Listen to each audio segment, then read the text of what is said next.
Sherobod tumanida joylashgan 4-mintaqaviy hudud 41-son manzil koloniyasida 30-iyun Yoshlar kuni munosabati bilan ma'naviy, ma'rifiy va madaniy tadbir tashkil etildi. Tadbir avvalida koloniya rahbariyati ishtirokchilarni bayram bilan qutlab, yoshlarga qaratilayotgan davlat siyosati, ularning bilim olishi, kasb-hunar egallashi va hayotda munosib o'rin topishi uchun yaratilayotgan imkoniyatlar haqida so'z yuritdi. Darhaqiqat, inson qilgan xatosi uning kelajagini belgilab qo'ymaydi. Bugun mamlakatimizda jazoni ijro etish muassasalarida jazoni o'tayotgan yoshlarni ham ijtimoiy hayotga tayyorlash, ularning bilim va ko'nikmalarini oshirish, jamiyatga moslashuvini qo'llab-quvvatlashga alohida e'tibor qaratilmoqda. Bu kabi ma'naviy ma'rifiy tadbirlar ham yoshlarda hayotga ishonchni mustahkamlash, ezgu maqsadlar sari intilish hissini kuchaytirishga xizmat qiladi.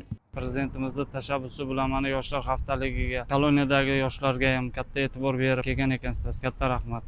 Tadbirlarga ancha xulosa chiqarib, oilamiz bag'riga, kelajakda ham o'zimiz to'g'ri yo'lga qaytishga qaror qilganmiz.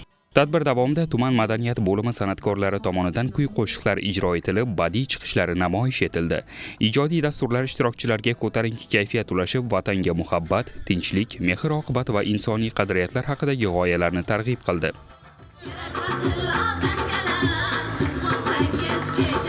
Shuningdek, tadbir doirasida yoshlarning bo'sh vaqtini mazmunli tashkil etish, kitobxonlikni rivojlantirish, kasb-hunar o'rganish va sog'lom turmush tarziga amal qilishning ahamiyati xususida suhbatlar o'tkazildi. Ishtirokchilar bilan ochiq muloqot qilinib, ularning kelajak rejalari, orzu-intilishlari tinglandi hamda hayotda munosib o'rin egallash yo'lidagi intilishlari qo'llab-quvvatlandi. Hurmatli prezidentimiz tomonidan yoshlarga keng imkoniyatlar yaratilyapti.